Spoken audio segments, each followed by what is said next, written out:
सो जाओ बेटा।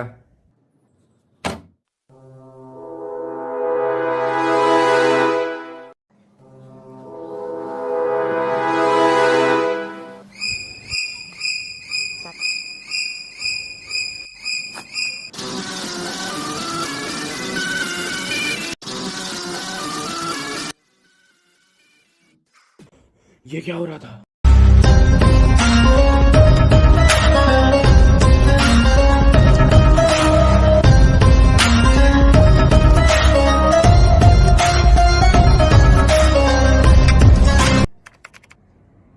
बेटा, थोड़ा पढ़ लिख लिया करो, ऐसे तो जीवन में तुम नाकामयाब हो जाओगे। ये है अक्षय मैं इस बार आपको पास होके दिखाऊंगा डैड। और ये है द ग्रेट साइंटिस्ट केएसएल, जिसकी बचपन से इच्छा थी कि वो एक दिन टाइम मशीन बनाए। वह दिन में पढ़ता और रात में करिश्मा करता। उसका साइंस के प्रति अटूट लगाव था और यही लगाव उनके टाइम मशीन बनाने में उनको मदद किया। लाखों कोशिशों के बाद केएसएल सर ने एक ऐसी टाइम मशीन बनाई जो बॉडी को एक एनर्जी के रूप में ट्रांसमिट कर रही थी।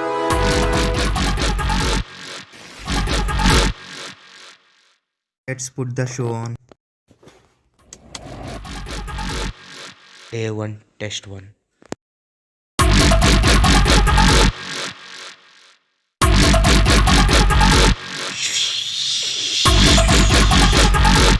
लेकिन उनको इस बार सफलता नहीं मिली और वो टाइम मशीन बहुत बुरी तरीके से फेल हो गई और वो हार कर सो गए। टाइम मशीन के माल फंक्शन की वजह से ब्लैक होल का उद्यापन हो गया और ब्लैक होल उसी कमरे में क्रिएट हो गया था। जब केएसएल सर उठे तो वो हक्के बक्के रह गए। इधर उधर देखा, समझ में नहीं आया क्या हुआ था। कुछ ही देर में वो किसी और दुनिया के किसी और समय में जाने वाले थे। सफ़र रोमांचक था। चलिए देखते हैं। क्या ये 5020 है? कहाँ खोए रहते हो? ये 5020 चल रहा है। ये मैं कहाँ आ गया? क्या चल रहा है यहाँ पे? तुम झूठ तो नहीं बोल रहे हो? अरे ओ माय गॉड, आप तो द ग्रेट साइंटिस्ट केएसएल है ना? टेक के ऑटोग्राफ प्लीज। तुम मेरा नाम कैसे जानते हो? दुनिया के लिए वरदान है, आपकी टाइम मशीन पूरे दुनिया में इस्तेमाल हो रही है। वो कंफ्यूज हो गए थे। उन्हें समझ में नहीं आ रहा था कि मैं 5020 में क्या कर रहा था। इसका मतलब टाइम मशीन तो बन चुकी थी, लेकिन उसमें कुछ खामियां भी थी।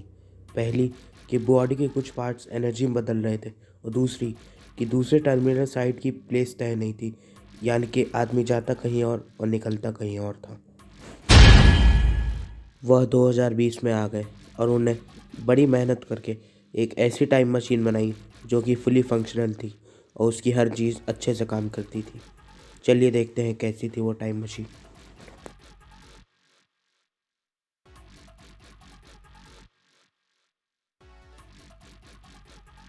इसी बीच उन्होंने एक ऐसा सूट भी तैयार किया था जिससे कोई भी बॉडी पार्ट एनर्जी में कन्वर्ट नहीं होता था और पूरी बॉडी ट्रांसमिट हो जाती थी। और वो दूसरी यात्रा पे निकल पड़े। Start the show.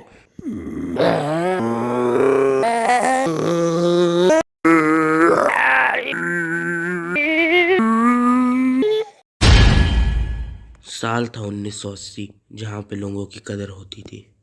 केएसएल सर वहाँ पहुँच तो गए थे अपना घर देखने बस, लेकिन आगे क्या क्या होने वाला था वो उनसे अनजान थे। भाई साहब, ये कौन सा साल है? कैसे आदमी हो भैया, साल पूछ रहे हो?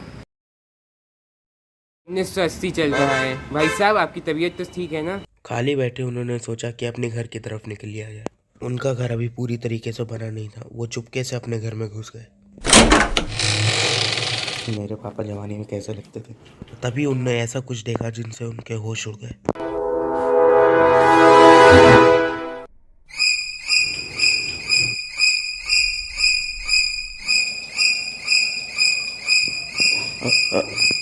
अरे ये कौन है? सेम टू सेम एक इंसान दिखा। क्या कर रहा है बे? अभी के अभी 5 लाख रुपए चाहिए। इस बार का हिसाब दो भाई। मैं तुम्हें हिसाब देना जरूरी नहीं समझता, समझ में आया ना? ये क्या तमीज है? तुम दिन भर दिन बिगड़ते जा रहे हो। तेरे को क्या?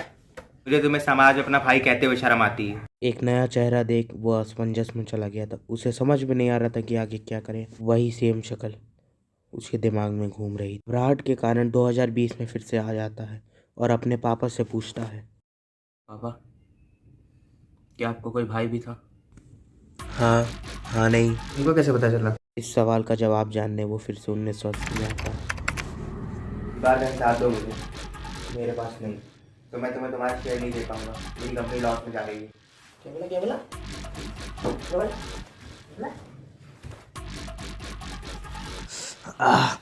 कल की सुबह मैं इसे देखने नहीं दूंगा। इसका मतलब कल चाचा फिनिश। मुझे चाचा को सच्चाई बतानी ही होगी। मेरे भाई ने मुझे इस बार शेयर नहीं दिए, समझ में आ रहा है ना? अगर मेरे साथ कुछ भी हो गया तो उसके जिम्मेदार सिर्फ मेरा भाई होगा, समझ में आ रहा है?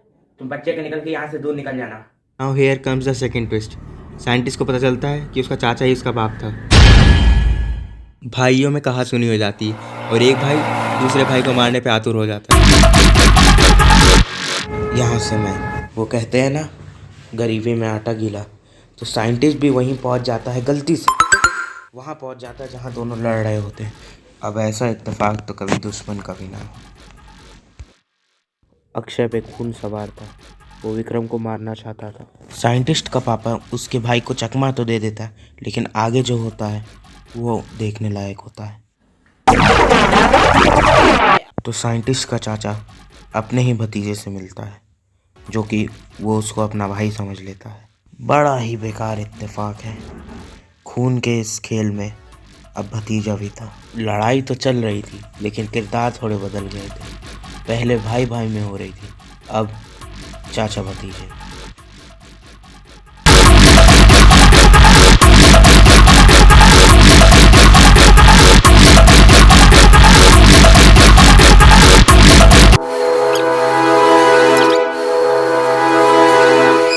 आज तक तुमने मेरा हर हिस्सा लिया, पर अब नहीं, तुम बिगड़ भी गए हो।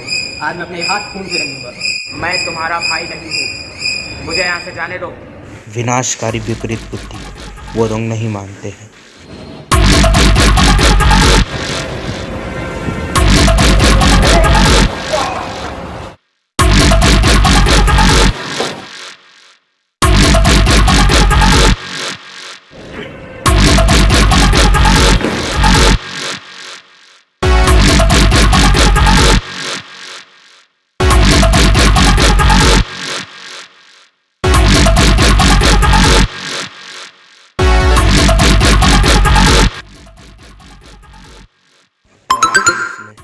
अपनी आखिरी चीज यानी कि इन्फिनिटी डार्क यूज कर ही लिया। इन्फिनिटी डार्क यूज करके उसने अपने चाचा को मोज़ैक प्लेनेट पे पहुंचा दिया था। अगर ऐसी लड़ाई होती रही तो एक लोगों का मरना तो तय है, इसलिए मुझे ये करना ही पड़ेगा।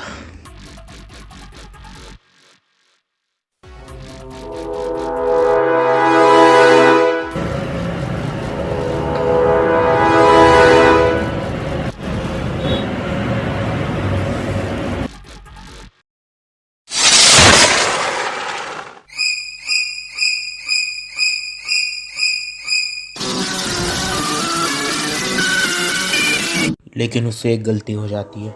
टेलीपोर्टिंग के दौरान उसकी बॉडी एनर्जी में नहीं बदलती है और वो दोनों सही सलामत दूसरी दुनिया पे पहुंच जाते हैं और वहाँ फिर से लड़ाई होने लगती है।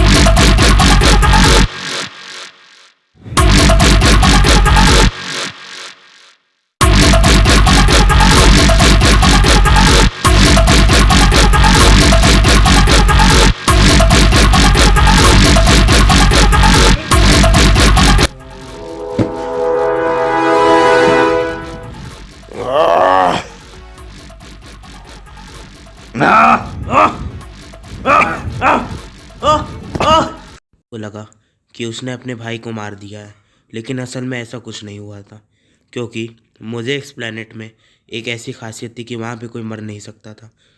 इन सब से परे अक्षय कुछ समझ नहीं पाता है और वहाँ से भागने का फैसला लेता है। यहीं पे साइंटिस्ट होश में आ गया था और वो अपने चाचा को ढूंढने लगा।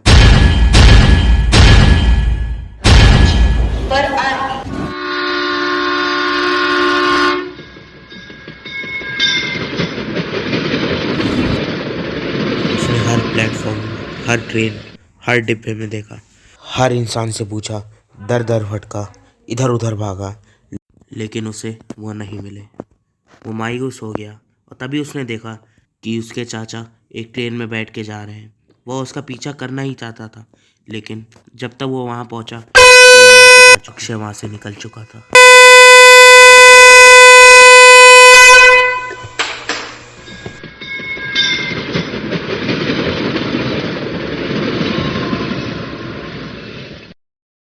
उदास साइंटिस्ट एक गठरी पे बैठ जाता है और वो अफसोस करता है कि क्यों उसने टाइम मशीन बनाई। अगर वो टाइम मशीन नहीं बनाता तो वो अपने चाचा के साथ सुखद ज़िंदगी बिता सकता था, लेकिन अब उसकी ज़िंदगी एकदम तबाह हो चुकी थी। वह ये सदमा बर्दाश्त नहीं कर पाता और घर वापसी यानी 2020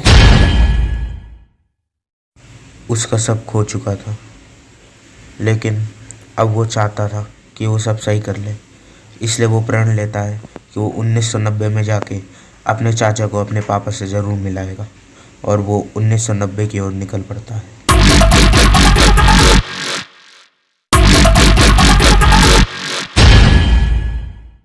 भाई साहब,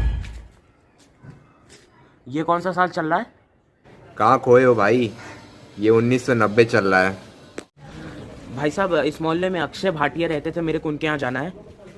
अच्छा, उनके यहाँ जाना है? यहाँ से सीधे चले जाइए, राइट लेफ्ट लेफ्ट राइट, फिर वहाँ सामने एक मकान होगा जो उनका है। अगर आपको कोई भी दिक्कत हो, call me, I am a doctor. पता नहीं कैसे कैसे लोग हैं, साल पूछते रहते हैं। वह वेश बदल के अंदर गया। और बताइए भाई साहब, आपके यहाँ आना कैसे होगा? भाई साहब कुछ जानकारी देंगे। जी बताइए।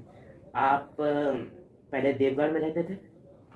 हाँ, पहले मैं वही देवगढ़ में रहता था, पर मैं अब लखनऊ में आ गया हूँ। अच्छा, घर पे कोई है? नहीं, मेरे घर पे मैं हूँ, सिर्फ मैं ही रहता हूँ। अच्छा, आपका भाई? भाई आपको कैसे पता भाई के बारे उनके में? भाई का दोस्त हूँ। अब मैं आपको ये बताने आया हूँ कि आपका भाई अभी भी जिंदा है।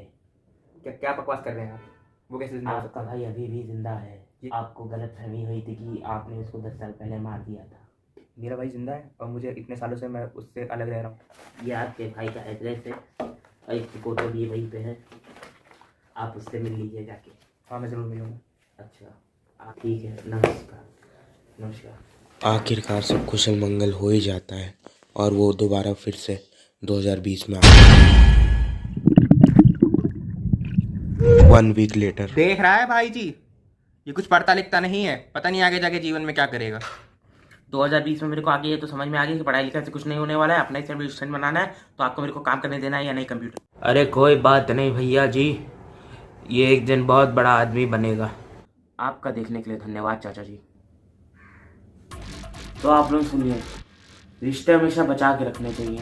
मेरे पास तो टेलीपोर्टी थी, खैर अब इस टेलीपोर्टी का तो कोई काम है नहीं। तो मैं तो इसको जलाने जा रहा हूँ क्योंकि मैं नहीं चाहता हूँ कि आगे कोई भी खतरा मोला जाए। चलिए, आपसे फिर मिलूँगा।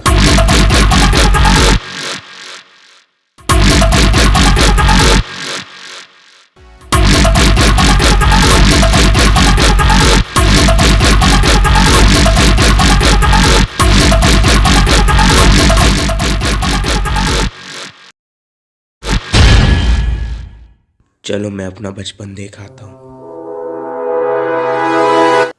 I'm the great scientist, Science Team from Planet Infinity Saga.